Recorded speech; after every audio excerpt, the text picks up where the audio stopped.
మహేష్ బాబు హీరోగా Rajamouli తెరకెక్కించబోతున్న pan world మూవీపై ఇప్పటికే భారీ అంచనాలు నెలకొన్నాయి. ఇండియానా జోన్స్ తరహాలో ఈ సినిమా ఉంటుందని, అమెజాన్ నడవల నేపథ్యంలో దర్శకధీరుడు దీన్ని తెరకెక్కించబోతున్నాడని రకరకాల వార్తలు వస్తున్నాయి. అలానే ఇది 2 భాగాల్లో తెరకెక్కబోతోందని అంటున్నారు. మీడియాలో చక్కన కొడుతున్న ఈ వార్తలను మూవీ మేకర్స్ చూసి మౌనం వహిస్తున్నారు తప్పితే అధికారికంగా పెదవిప్పడం లేదు. ఇదిలా ఉంటే ఆఫ్రికా నడవలతో పాటు ఈ సినిమాలోని కొన్ని కీలక ఘట్టాలను వారణాసిలోనూ చిత్రీకరించబోతున్నారట. అందుకోసం హైదరాబాద్లోనే ఆ ఊరిలోని కొన్ని చారిత్రక ప్రదేశాల సెట్ను రూపకల్పన చేస్తున్నారు. ఇందులో మహేష్ బాబు కృష్ణుడిగా కనిపిస్తాడని ఆ మధ్య వార్తలు వచ్చాయి. అయితే ఇప్పుడు కృష్ణుడు కాదు రాముడని కొందరు చెబుతున్నారు. మొత్తానికి ప్రిన్స్ మహేష్ బాబు రాముడుగానో కృష్ణుడుగానో కనిపించడం మాత్రం ఖాయమట. హరిహరులిద్దరికీ ప్రీతిపాత్రమైన మాసం కార్తీకం. అందువల్ల వైష్ణవులు, శైవులు కార్తీక మాసాన్ని అతి పవిత్రంగా భావించి నిత్యపూజలు చేస్తారు. శివ, విష్ణు దేవాలయాల్లో ప్రతిరోజు దీపాలు వెలిగించి తరిస్తారు భక్తులు. ఇక కార్తీక పౌర్ణమి నాడు అరటి దొన్నెల్లో దీపాలను వెలిగించి నదుల్లోనూ, చెరువుల్లోనూ, కోనేరుల్లోనూ వదిలి అవి ఆరకుండా ఉండాలని ఆశిస్తారు మహిళలు. దీపాలు ఎంతగా వెలిగితే అంతగా తమ సౌభాగ్యం ఉంటుందని భక్తుల విశ్వాసం. ఈ నేపథ్యం తీసుకుని పలు చిత్రాల్లో పాటలు, సన్నివేశాలు వెలిశాయి.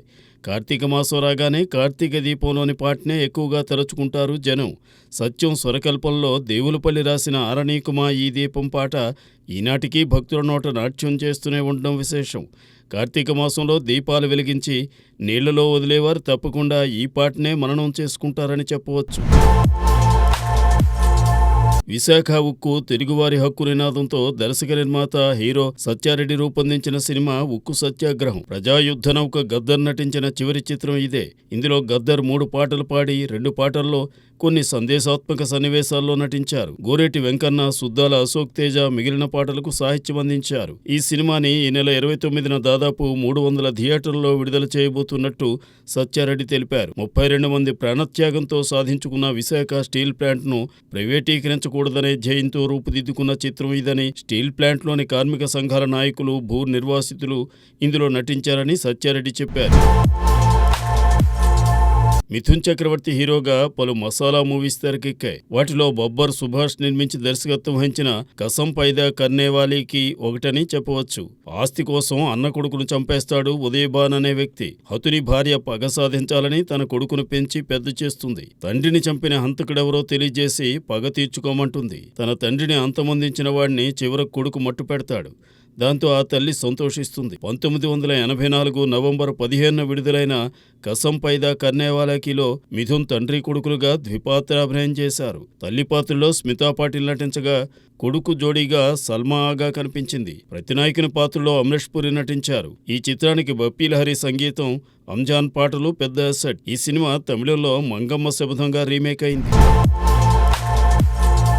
నటశేఖర కృష్ణ దివికేగి అప్పుడే 2 ఏళ్లయింది. 2022 నవంబర్ 15న కృష్ణ తుదిశ్వాస విడిచారు. అప్పట్నుంచి ఇప్పటిదాకా అభిమానులు ఆయన తలుచుకుంటూనే ఉండడం విశేషం. తమ అభిమాన నటుడు కృష్ణ జయంతి, వర్ధంతి సందర్భంగా ఫ్యాన్స్ ఏదో ఒక సామాజిక సేవా కార్యక్రమం నిర్వహిస్తూనే ఉన్నారు. చిత్రసీమలో సాహసమే నా ఊపిరి అంటూ సాగిన కృష్ణ తెలుగు సినిమా రంగానికి సాంకేతిక పరంగా పలు వన్నెలద్దారు. ఆయన సొంత చిత్రాల ద్వారానే సినిమాస్కోప్, ఈస్ట్ పన్ కలర్, 70mm వంటివి తెలుగునాట వెలుగు చూశాయి. ఇక పద్మాలయ పతాకంపై కృష్ణ, ఆయన సోదరులు నిర్మించిన సినిమాలు అభిమానులను ఈనాటికి అలరిస్తూనే ఉన్నాయి. కృష్ణ వర్ధంతి సందర్భంగా మరోమారు సదరు చిత్రాల్లో తమకు నచ్చిన వాటిని చూస్తూ ఫ్యాన్స్ ఆయనకు నివాళి అర్పిస్తారని చెప్పవచ్చు.